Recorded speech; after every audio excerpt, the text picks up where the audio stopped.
Hi, today I'm gonna talk about Dumbo's snowy day.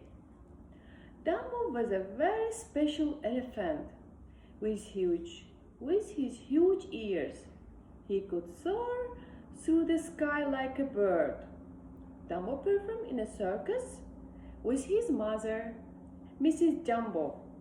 One chilly day, the circus animals were on their way to a new town, but their train was struggling to get through the falling snow. His wheels slid on the icy railroad tracks. Finally, train decided it was too dangerous to keep going. The train came to a stop and everyone waited for the snow to pass.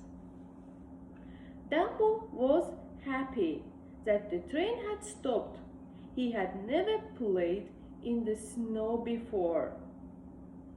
Soon Dumbo got the hang of walking through the snow.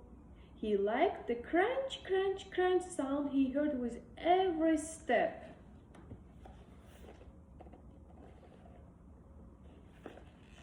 All morning Dumbo and his mother played in the snow.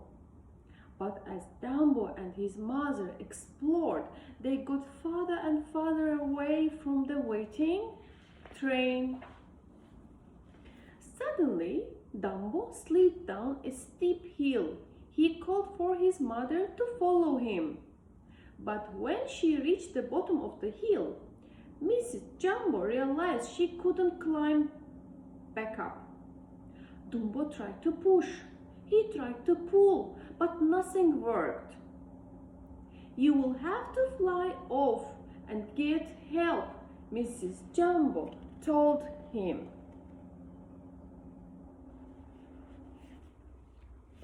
So off Dumbo flew as fast as his ears would take him.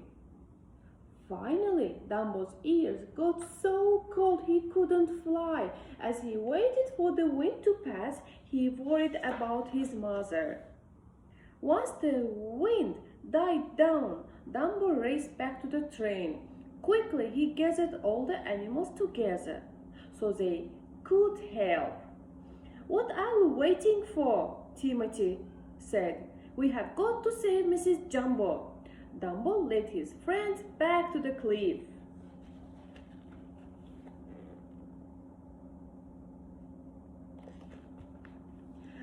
By the time they found Mrs. Jumbo, the windstorm had pushed her even closer to the cliff's edge. The animal knew they had to think of something fast. "Oh dear," worried the giraffe. "How can we get down there to help?" Timothy snapped his finger. He had an idea. "Everybody line up," he shouted. He ordered the animals to grab one another's tails. At front of the line, the ostrich leaned over the cliff to take hold of Mrs. Jumbo trunk. "1, 2, 3, pull!" Timothy yelled. Here is the picture. The animals worked together, huffing and puffing, pulling and stretching until Mrs. Jumbo made it safely to the top of the cliff. "Hooray!" everyone shouted. But suddenly there was a loud crack. The cliffside gave way and the animals tumbled down. "Watch out!" yelled Hippo. All of the animals tumbled together and rolled down to the hill.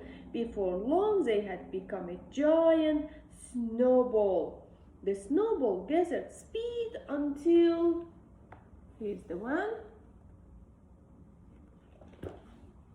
until crash, bang, boom! The animal snowball hit the bottom of the hill and broke apart. "Is everyone okay?" Timothy asked. Luckily, everyone was fine, just a little dizzy from their unexpected snow ride. All the animals began walking back to the train. That night, Mrs. Jumbo gave Dumbo a warm bath. "Thank you for flying to find help today," Mrs. Jumbo said to her son. "I'm so proud of you. Dumbo smiled and blew a trunk full of water over his head. Hey, don't forget about me, said Timothy. I helped too. Mrs. Jumbo nodded. You certainly did. Thank you. It was nothing, said Timothy.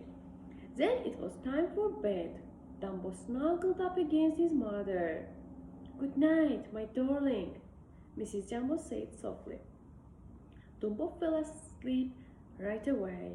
Tomorrow he and the circus animals would perform for hundreds of happy children in the new town. The end.